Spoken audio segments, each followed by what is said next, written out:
सर्व संत सांगतात की माऊलींचा महिमा वर्णन करणं अवर्णनीय आहे. तर ते माझ्यासारख्या पामरानं काय वर्णन करायचं.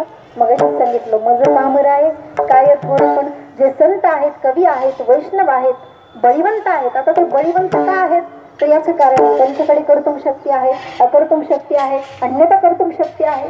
मग त्यांची कर्तुम शक्ती कोणती असेल. रेड्यामुखी वेद बोलविला, गर्व द्विजाचा हरविला. अकर्तुम शक्ती, कर्तुम शक्ती. त्यांची अन्यथा कर्तुम शक्ती कोणती असेल. चालविल जड भिंती, हारली चांग याची भ्रांती, मोक्षवाईचा संगाती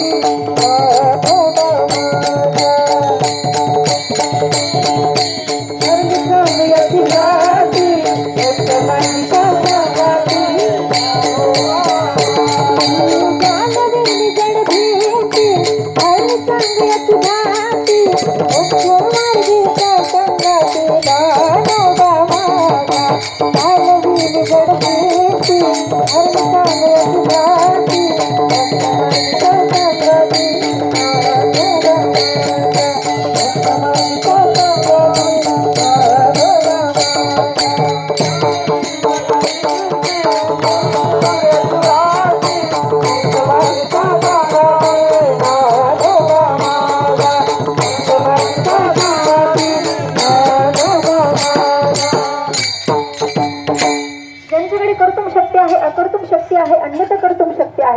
जे योगी आहेत आणि परमार्थातला कठीणात कठीण मार्ग कोणता असेल तर तो म्हणजे योग आहे. योग्याच्या वाटा जे निघाले गा सुबटा. म्हणून योगाच्या वाट्याला कधी जायचं नाही. ज्ञानेश्वरीमध्ये 6व्या अध्यायामध्ये माऊलींनी आत्मसंयम योग सांगितलेला आहे की योग्याला समाधी कशी लागते. माऊली म्हणतात की प्रत्येकाच्या देहामध्ये 72,000 नाड्या असतात. त्यामधील 24 नाड्या ह्या प्रधान असतात आणि 3 नाड्या ह्या प्राणवाहक असतात. इडा, पिंगला आणि सुषुम्ना. त्यामध्ये श्वास घेणं, श्वास सोडणं आणि श्वास थांबवणं याला पूरक, कुंभक आणि रेचक म्हणतात. जर त्यांचं घर्षण झालं तर एक प्राणायाम तयार होतो, तो म्हणजे अगर्भ प्राणायाम आणि दुसरा म्हणजे सगर्भ प्राणायाम. जर त्यांचं घर्षण झालं तर 3.5 वेळे घालून बसलेली कुंडलिनी शक्ती ही जागृत होते आणि मध्ये मेरुदंडातून वाहणारी जी सुषुम्ना नाडी असते ती षडचक्रांचे मेदन करीत करीत ब्रह्मरंध्रातून जाते आणि मग योग्याला समाधी लागते. हा माऊलींचा अनुभव आहे.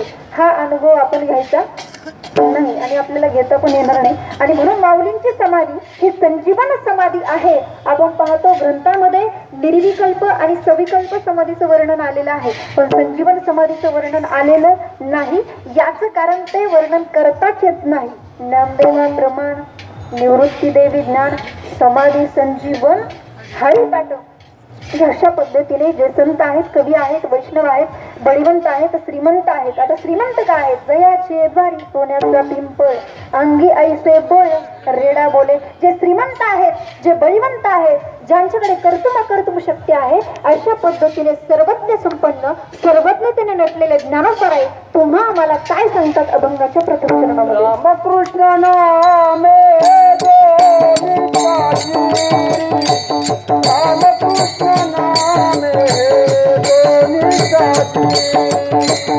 रामकृष्ण नामे रामकृष्ण नामे